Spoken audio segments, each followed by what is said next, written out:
ube Vrindavan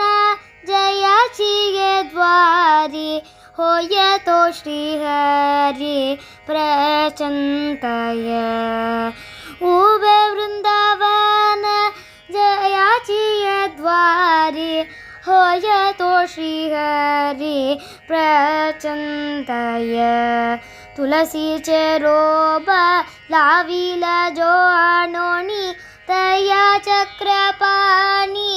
नवी संबे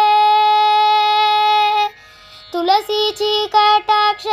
जपा माळकरी दयासी श्रीहरि प्रचन्नतो तुलसीचे रूप लाविल जो अणोनी दया चक्रपाणी नवे संबे उबे वृंदावन जयाचिये द्वारी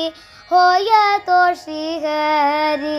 प्रचंतय